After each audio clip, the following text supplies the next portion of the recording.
Welcome to Excel Magic Trick number 1043. Hey, if you want to download this workbook 1043 to 1046, click on the link below the video. Hey, in this video, we want to see how to take a column with numbers, including empty cells and text, and count unique numbers.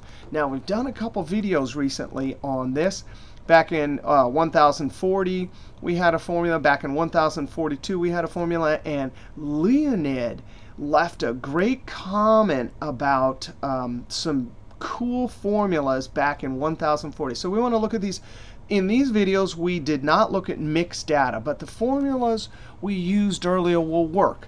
We also want to time the different formulas and see if there's any difference. Now, the essence of any unique count or extracting unique list formula usually uses the frequency function. And the trick, as we've talked about in the last few videos, is that the data array, comma, and the bins. Now, the bins are usually the categories that you count the data within. But if you give the data and the bins the exact same range, and I can see this should be 15, that's the trick for unique counts. What it's going to do is bins, there's duplicates. We give it a 3 and a 3. Well, frequency does a bunch of cool things. One is it ignores empty cells. It ignores texts. And if you give it duplicate bins like that 3 right there, it won't count anything there. It will only count how many 3s there are in the first bin. That's why when we highlight this and hit F9, we can see there's a count of 2 for this 3. But when it gets down to the 5th position, this 3, what is there? A 0. Similarly, for 4, there's a 3 because there's 3 4s. The next one gets a 0. And then I think it's this one down here gets a 0. So that's the trick. Now we have a pattern of numbers that are not zeros. That indicates that we have encountered the number for the first time. Control Z. So what can we do? Well, first off, F9, that pattern, the if function can interpret the zeros as false and the non-zero numbers as true. So we can simply say if that logical test. Now, normally, if you put an array operation into the logical test argument, the formula will require Control-Shift-Enter. But the cool thing about array functions is you can put them, house them, even though they're doing an array operation, you can house them in outside functions, and it will not require Control-Shift-Enter. So we got a bunch of trues and falses, comma, what do we want? 1.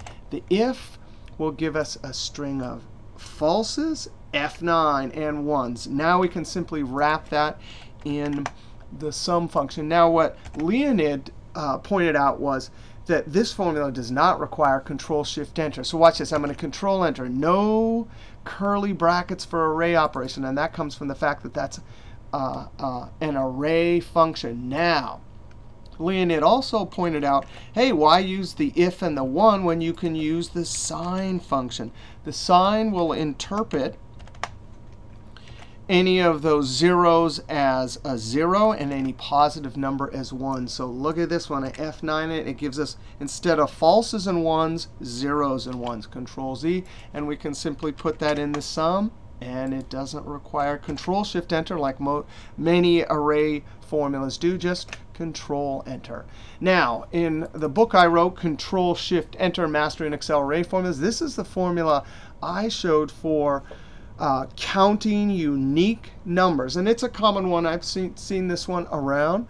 Now, we're going to time these in a second. And I would think that this formula would take a lot longer than these because it's doing an array operation here. That's one array operation. Then it's got a comparative operator to convert those numbers to trues and falses. And then it has to convert the trues and falses to 1s and 0s with a double negative. So there's 1, 2, 3 array operations.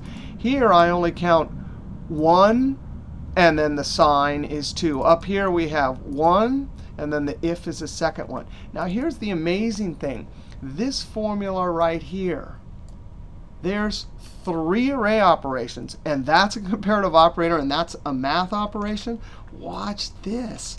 With the frequency function, you don't have to put it inside of some product.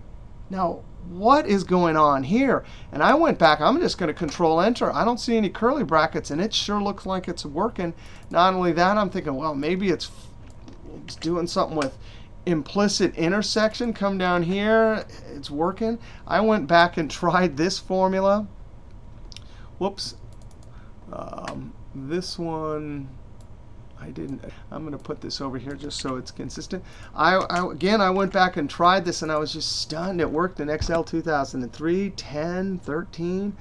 What is going on here? This array function is doing something special. Now, here's the deal. You know, I wrote the book Control-Shift-Enter, and part of the reason I did it is there's no good source for what all the rules about array formula. So, you know, I guess this is because it's an array function, but nevertheless, I tried it a bunch of places, and it's working. All of these working without Control-Shift-Enter. You guys try them, post some comments. Now, let's go look at the timing results. And so this is 100,000 rows, and I did all 4 of them. Now, actually, this one right here, and I talk about this in the book, you can use 1 divided by COUNTIF, and there's a bunch of variations on this if you have a small data set. But man, if you have a big data set, it blows up your data set. I tried to time this, and I left this formula right here, I left it on for 5 minutes, and it wouldn't calculate. So it takes too long. All of these, though, had very similar times. So surprising, even these 2 down here, which have 3 array operations, and these up here, which I count 2 array operations, all getting similar times. All right, so I know that's pretty nice there. This sign one's totally cool.